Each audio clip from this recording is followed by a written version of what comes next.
आज के क्लास में हम लोग पढ़ने जा रहे हैं उप सहसंयोजक बंधन। जैसा कि आप सभी स्टूडेंट को पता है कि रासायनिक बंधन दो प्रकार का होता है, एक स्ट्रॉन्ग बॉन्ड और एक वीक बॉन्ड, एक सबल बंधन एक दुर्बल बंधन। सबल बंधन के कैटेगरी में तीन तरह का बंधन आता है, एक विद्युत संयोजक बंधन, दूसरा सहसंयोजक और तीसरा उप सहसंयोजक। तो विद्युत संयोजक बंधन में आप पढ़े थे कि उसमें इलेक्ट्रॉन का आदान प्रदान होता है। सहसंयोजक बंधन के निर्माण में इलेक्ट्रॉन की परस्पर साझेदारी होती है। और यहाँ उप सहसंयोजक बंधन में समझने के लिए मिलेगा कि अणु में परमाणु के बीच इलेक्ट्रॉन की विशेष प्रकार की साझेदारी होती है, एडवांस साझेदारी होती है। मतलब एक ऐसी साझेदारी जिसमें साझेदारी क्षेत्र में केवल एक परमाणु इलेक्ट्रॉन लगाएगा और एक नहीं, लेकिन हक दोनों का होगा। ये कैसे संभव है, इसको हम पहले दो तीन एग्जाम्पल से आपको समझाने जा रहे हैं, आपके कॉन्सेप्ट को क्लियर करने जा रहे हैं, और तब जाकर हम जो लिखवाए हैं परिभाषा उसके एक एक शब्द को समझा पाएंगे। ध्यान दिया जाए, एक मॉलिक्यूल है, एक अणु है H2SO4 जिसमें तीन परमाणु है, हाइड्रोजन, सल्फर, ऑक्सीजन। हाइड्रोजन का 1 होता है, सल्फर 16, 2 8 6, ऑक्सीजन 2 6। ये इलेक्ट्रॉनिक विन्यास दिखाने के पीछे लक्ष्य है कि आपको समझ में आना चाहिए कि जो बाह्यतम कक्ष का इलेक्ट्रॉन है वही रासायनिक बंधन के निर्माण में भाग लेता है। तो बाह्यतम कक्ष का इलेक्ट्रॉन इसके पास 1 है, इसके पास 6 है और इसके पास, तो यहां सल्फर अपने साथ 6 इलेक्ट्रॉन लेकर आएगा। कहां से जाने, यहां से। ऑक्सीजन की संख्या 4 है और प्रत्येक ऑक्सीजन 6 इलेक्ट्रॉन लेकर आएगा और टोटल ऑक्सीजन 4 है। चारों ऑक्सीजन इस तरह से यहां देख सकते हैं कि चारों ऑक्सीजन जो है 6 इलेक्ट्रॉन लेकर आएगा। तो यहां पर चारों ऑक्सीजन अब आ चुका है 6 इलेक्ट्रॉन लेकर। इसके बाद हाइड्रोजन अपना एक एक इलेक्ट्रॉन लेकर आएगा। अब हम सबके बीच बॉन्ड का निर्माण का अध्ययन करने जा रहे हैं। ये परस्पर साझेदारी वाला बॉन्ड है। यहाँ हाइड्रोजन का द्वियक पूरा हुआ, ऑक्सीजन का अष्टक माने 2 4 6 8। यहाँ भी सल्फर का देखा जा सकता है, अष्टक पूरा हुआ, और यहाँ भी ऑक्सीजन का अष्टक पूरा हुआ। बच गया ये 2 ऑक्सीजन, एक ऊपर और एक नीचे। देख लीजिए बढ़िया से, सबका अष्टक और द्वियक पूरा है, इस दोनों का नहीं पूरा है।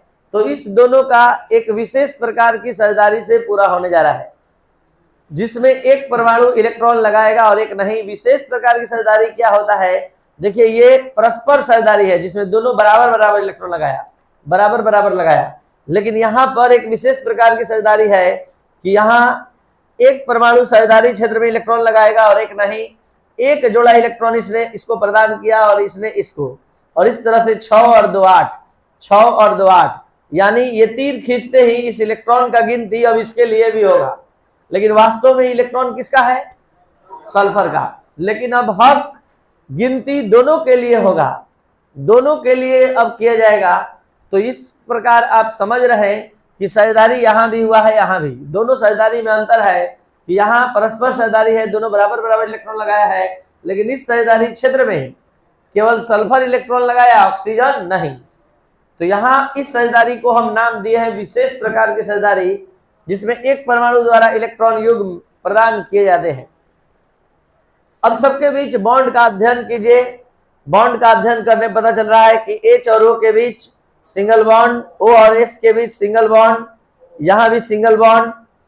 यहां पर दोनों ऑक्सीजन के बीच उप सहसंयोजक बंधन, कोऑर्डिनेट बॉन्ड का निर्माण हुआ है। अब यहां पर एक एक वर्ड को, डिफिनेशन के हर एक शब्द को हम समझाने जा रहे हैं। वैसा बंधन जिसका निर्माण दो परमाणुओं के बीच इलेक्ट्रॉन के विशेष प्रकार की साझेदारी के फलस्वरूप हुआ है, जिसमें दोनों इलेक्ट्रॉन किसी एक ही परमाणु द्वारा साझेदारी क्षेत्र में प्रदान किए जाते हैं। यह है साझेदारी क्षेत्र, इसमें केवल सल्फर ने इलेक्ट्रॉन प्रदान किया, ऑक्सीजन ने नहीं।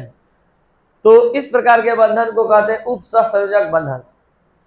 इस प्रकार के बंधन को तीर के चिन्ह द्वारा दिखाते हैं, और तीर का चिन्ह हमेशा दाता से ग्राही की ओर। जल्दी से बताइए, इसमें दाता कौन है, सल्फर, और ग्राही इलेक्ट्रॉन दे कौन रहा है और ग्रहण कौन कर रहा है।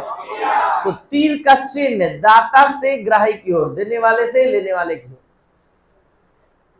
नेक्स्ट पॉइंट कहता है कि वह परमाणु जो इलेक्ट्रॉन युग्म प्रदान करता है, जो इलेक्ट्रॉन युग्म प्रदान करता है, देता है, वो दाता यानी सल्फर दाता है, डोनर एटम।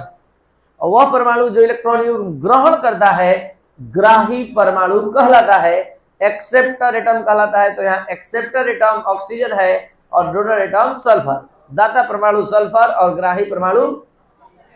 तो एक बार फिर से अंतिम बार इसका परिभाषा जरा देख लिया जाए। इस एग्जाम्पल को देखते हुए, वैसा बंधन जिसका निर्माण दो परमाणुओं के बीच इलेक्ट्रॉन की विशेष प्रकार की साझेदारी के फलस्वरूप होता है, जिसमें दोनों इलेक्ट्रॉन की साझेदारी क्षेत्र में किसी एक ही परमाणु द्वारा प्रदान किए जाते हैं। उप सहसंयोजक बंधन यानी कोऑर्डिनेट बॉन्ड और सेमीपोलर बॉन्ड कहलाता है। इस बॉन्ड को और एक दो एग्जाम्पल से जरा आप सभी स्टूडेंट समझ सकते हैं। देखिए, नेक्स्ट एग्जाम्पल हम आपके सामने देने जा रहे हैं O3 अणु का। O के बाह्यतम कक्ष में आप सभी स्टूडेंट जानते हैं 6 होता है, और ऐसा O3 में ओजोन गैस में ऑक्सीजन कितना है, ऑक्सीजन टोटल कितना है 3। तो 3 ऑक्सीजन परमाणु बारी बारी से अपना 6 इलेक्ट्रॉन लेकर आएगा। 6 इलेक्ट्रॉन लेकर ये ऑक्सीजन परमाणु आ चुका है तीनों। ये देखिए, परस्पर साझेदारी इस दोनों के बीच हो गया, और बढ़िया से गिन लीजिए 4 2 6 2 8, 4 2 6 2 8, ये दोनों का अष्टक पूरा हो गया। सिर्फ ये दोनों का, इसका अभी पूरा बाकी है, इसका अष्टक नहीं पूरा हुआ है। तो क्या करेंगे हम, यहां पर एक तीर ऐसे खींच देंगे। ये तीर खींचते ही 6 और 2 8, तो यहां तो जो साझेदारी हुआ उसका नाम म्यूचुअल शेयरिंग है, परस्पर साझेदारी है। लेकिन यहां का जो साझेदारी हुआ है वो उप सहसंयोजक बंधन एडवांस शेयरिंग हुआ है, विशेष प्रकार की साझेदारी, जिसमें एक परमाणु इलेक्ट्रॉन लगाया और एक नहीं। अगर हम आपसे पूछे कि कौन सा ऑक्सीजन इलेक्ट्रॉन लगाया है, तो ऑक्सीजन नंबर 1 लगाया है और ऑक्सीजन नंबर 3, ऑक्सीजन नंबर 2 लगाया है, 3 ने नहीं लगाया। तो इस बात को आप समझ सकते हैं कि इस O और O के बीच जो बॉन्ड बना है वो डबल बॉन्ड है, लेकिन इसके बीच जो बॉन्ड बना है वो उप सहसंयोजक बंधन है, कोऑर्डिनेट बॉन्ड है। तो अब फिर से अगर परिभाषा देखने का इच्छा हो, समझने का, तो देख लीजिए। वैसा बंधन जिसका निर्माण दो परमाणुओं के बीच इलेक्ट्रॉन की विशेष प्रकार की साझेदारी के फलस्वरूप होता है, जिसमें इलेक्ट्रॉन युग्म, इलेक्ट्रॉन जिसमें दोनों इलेक्ट्रॉन किसी एक ही परमाणु द्वारा साझेदारी क्षेत्र में लगाए जाते हैं, उप सहसंयोजक बंधन कहलाता है। और इस प्रकार के बंधन को तीर के चिन्ह द्वारा दिखाते हैं। नेक्स्ट एग्जाम्पल है H3PO4। H का क्या होता है, P का 15 के हिसाब से क्या होगा इलेक्ट्रॉनिक विन्यास 2 8 5, मतलब इसके बाह्यतम कक्ष में 5 है, और ऑक्सीजन 8 2 6। तो फास्फोरस अपने साथ 5 इलेक्ट्रॉन लाएगा। ऑक्सीजन की कुल संख्या कितनी है 4। चारों ऑक्सीजन अपना 6 इलेक्ट्रॉन लेकर उपस्थित होगा। यहां पर 6 इलेक्ट्रॉन लेकर चारों ऑक्सीजन उपस्थित हो गया। अब हाइड्रोजन को आना बाकी है। हाइड्रोजन एक एक इलेक्ट्रॉन लेकर आ चुका है। 3 हाइड्रोजन है, और अब बॉन्ड बनते हुए देखिए, इन सभी हाइड्रोजन का 2 पर द्वियक पूरा होगा।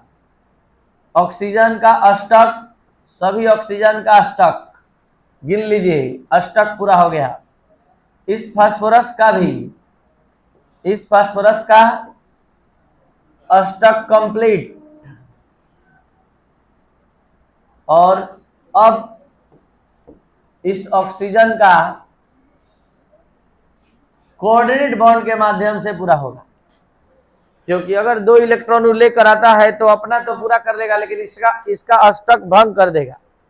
तो यहां पर अब देखा जाए किसके किसके बीच कैसा बॉन्ड बना। इसके बीच single bond, single bond single bond single bond, तो यहां पर भी O और H के बीच सिंगल बॉन्ड बना, और लेकिन यहां पर क्या बना, कोऑर्डिनेट बॉन्ड बना। नेक्स्ट एग्जाम्पल,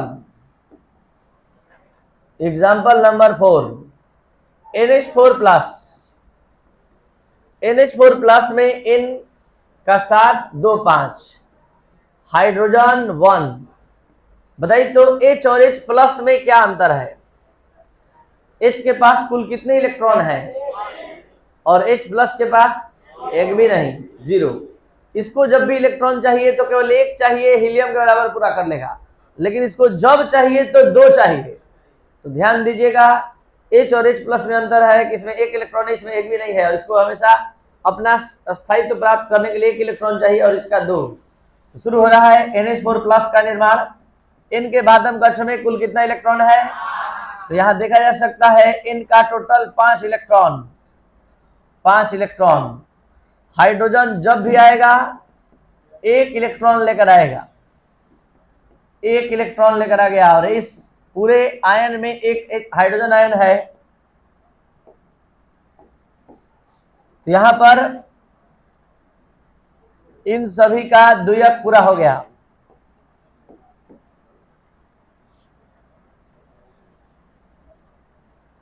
ठीक है, और अब इसको विशेष प्रकार की सरदारी से तो देख सकते हैं N और H के बीच सिंगल बॉन्ड, सिंगल बॉन्ड, और यहां कोई दिक्कत। लास्ट एग्जांपल जो काफी समझने लायक है और थोड़ा बड़ा है,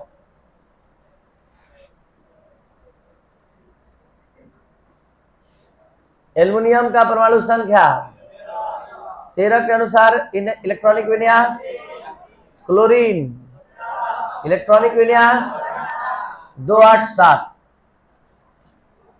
तो इस तरह एल्युमिनियम जब जब आएगा कितना लेकर, और क्लोरीन 7 लेकर। तो ये रहा क्लोरीन 7 इलेक्ट्रॉन लेकर, 6 क्लोरीन परमाणु बारी बारी से आएगा।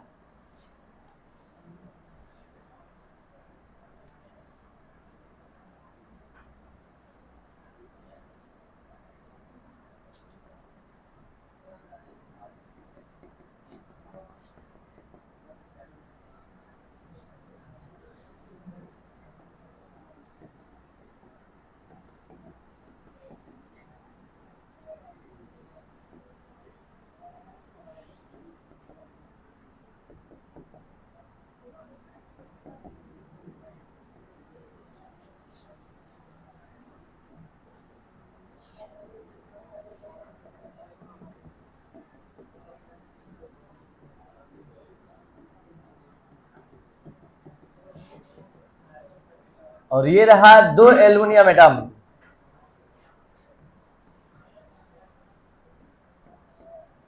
जो अपना 3 इलेक्ट्रॉन लेकर आएगा, 3 इलेक्ट्रॉन। अब बॉन्ड बनते हुए देखा जाए,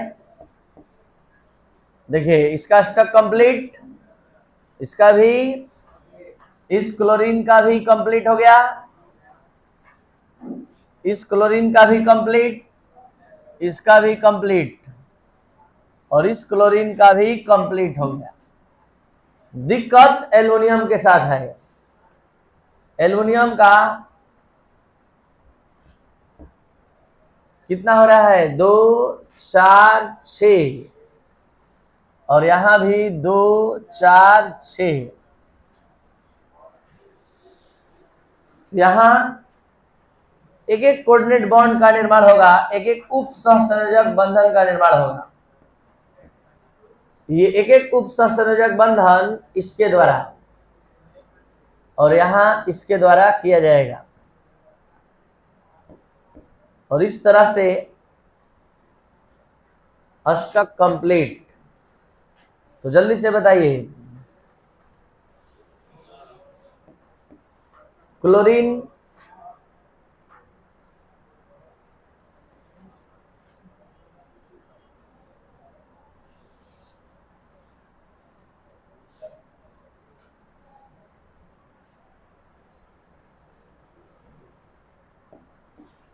Cl Cl Cl Cl Cl Cl, ठीक है, और 2 एल्युमिनियम,